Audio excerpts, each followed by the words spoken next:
Honie has spent over 25 years in prison. That is more than half his life. KSL investigator Courtney Johns looked into Honie's case history during that time and tracked down the man who defended him when he was first charged with his capital crime.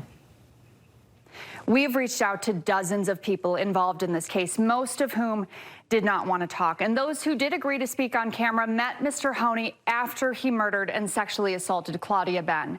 And given what he's done, it can be hard to hear how they describe him. He was a blessing.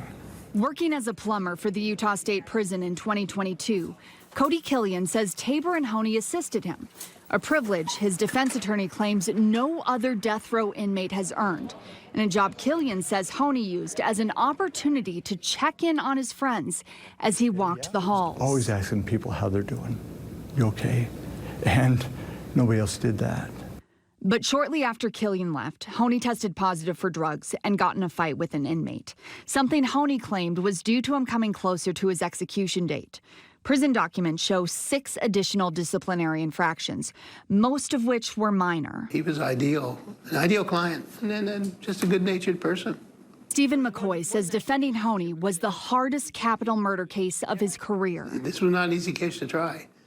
In 1998, Honie killed his ex-girlfriend's mother, Claudia Ben, stabbing her in the throat and pelvic area while her 3 grandchildren were home. He also admitted to police he tried to rape her, but realized she was dead. It didn't take him very long to come back for a verdict. The jury found him guilty of aggravated murder after just 4 hours of deliberation and a 2-day trial. For sentencing, McCoy left it up to the judge, hoping he would put more weight on Honie's difficult upbringing, including abuse, severe poverty, and mental illness. Somebody gets sort of just washed down the drain, and it could have been okay. But the judge sentenced him to death, despite Honie's ex testifying she would be satisfied with a life sentence. There's mercy that one can extend to an individual. Killian says the path to peace will not be found by losing another life.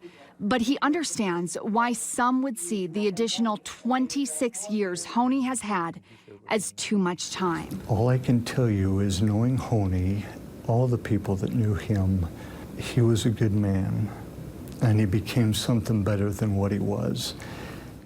Honie is now 48 years old.